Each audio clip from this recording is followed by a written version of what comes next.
James Clerk Maxwell foi um dos pioneiros na área de nanotecnologia, embora não tenha tido esse nome apropriado na época. Por volta de 1867 e 1868, ele propôs sua teoria, carinhosamente chamada de demônio de Maxwell. Em sua teoria, ele propunha que um único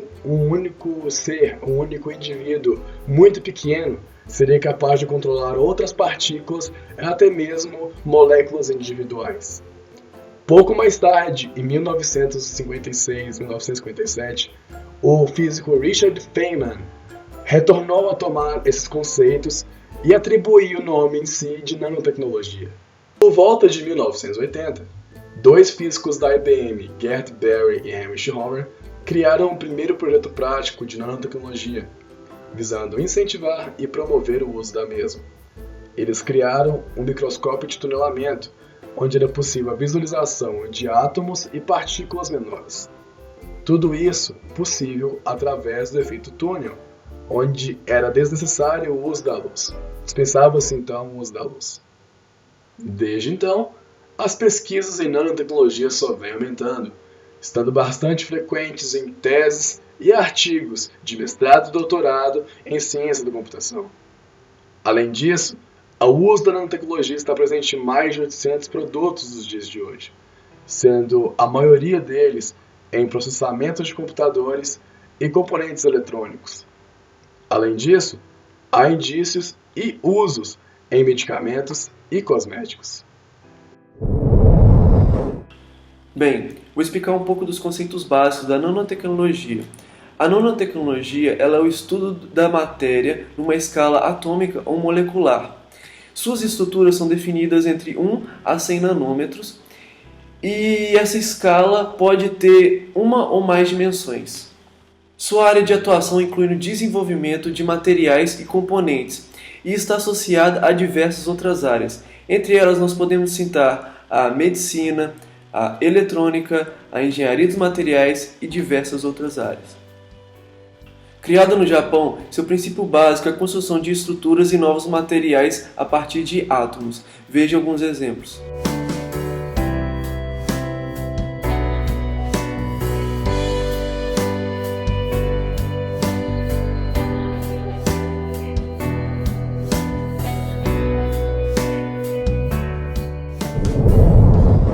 O principal pesquisador que eu achei que usou esse termo pela primeira vez foi em 1959, durante uma palestra, um cara chamado Richard Feynman, e ele usou o termo nano, né, para dizer que seria possível criar máquinas para manipular objetos do tamanho de um átomo, né.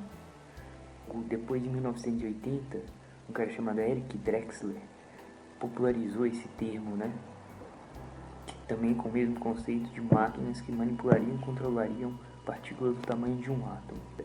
As recentes pesquisas, tem uma que é na área da medicina e que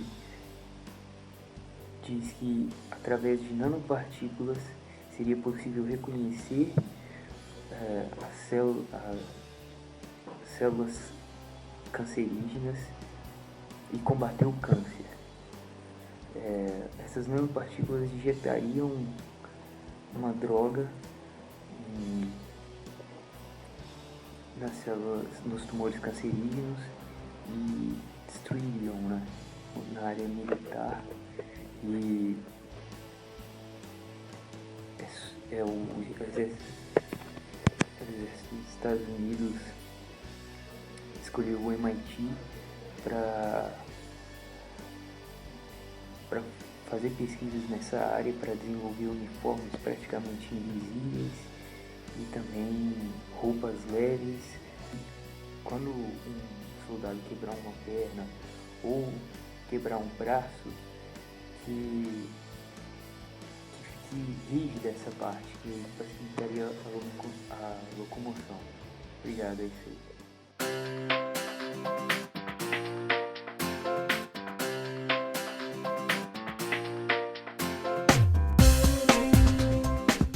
A palavra nanotecnologia, ela tem uma origem grega, ela tem um radical grego que chama nano, nano significa pequeno, anão. A palavra nanotecnologia, ela indica a manipulação na escala nanométrica. O que é essa escala nano? É 1/1000º do metro. Então, quando a gente fala em 10 a menos 9, né, na área de nano, significa isso, é uma escala atômica, né? Então, o homem começou a manipular, no princípio, no nível do milímetro, do metro, do milímetro, ele passou para o nível do micron. Hoje o homem tem capacidade já de produzir máquinas que fazem com que a gente consiga avaliar no nível nano, né? Que se aproxima muito do nível atômico e molecular. Isso significa que a nanotecnologia, ela tem condições de manipular átomos e moléculas e com isso produzir tudo aquilo que o cientista, tudo aquilo que o ser humano imagina que ele tenha condições de produzir, por meio dessa tecnologia é possível. Tem mais ou menos uma linha histórica da nanotecnologia que se a gente diz que a primeira vez que se falou em nano foi em 1959, que foi um físico, né? Foi o Richard Feynman, que abordou esse assunto. Mas realmente só foi ser desenvolvido na década de 70, né? Que aí algumas universidades começaram a pesquisar, depois 80, 90, alguma coisa, daí veio a definição do que é nanotecnologia e efetivamente no ano 2000 é que os centros de pesquisas começaram a conseguir trabalhar nessa escala, né? A grande maioria dos nossos equipamentos que conseguem estudar a estrutura dos materiais, eles trabalham no nível do micron. E muito recentemente o homem conseguiu diminuir essa capacidade de tamanho de partícula, de matéria, né? E se aproxima muito do tamanho do átomo, da molécula. A gente estudou lá no ensino fundamental e no nível médio, onde a gente sempre estudou o átomo e a molécula num sentido muito abstrato, né? Com símbolos, com desenhos. Talvez o mais correto seria se utilizar a palavra nanotecnologias, considerando hoje a existência assim, de um grande número de setores, tanto de pesquisa quanto de produção industrial, de produção de produtos que estão no mercado consumidor, que se utilizam da escala nanométrica. A gente pode chamar como uma revolução tecnológica, uma revolução da ciência, porque permitiu que os cientistas em seus laboratórios, a produção de equipamentos e depois tudo isso transferido para a indústria, abrisse uma grande possibilidade de novos produtos, enfim, de novos setores e de novos desafios que essas nanotecnologias estão gerando.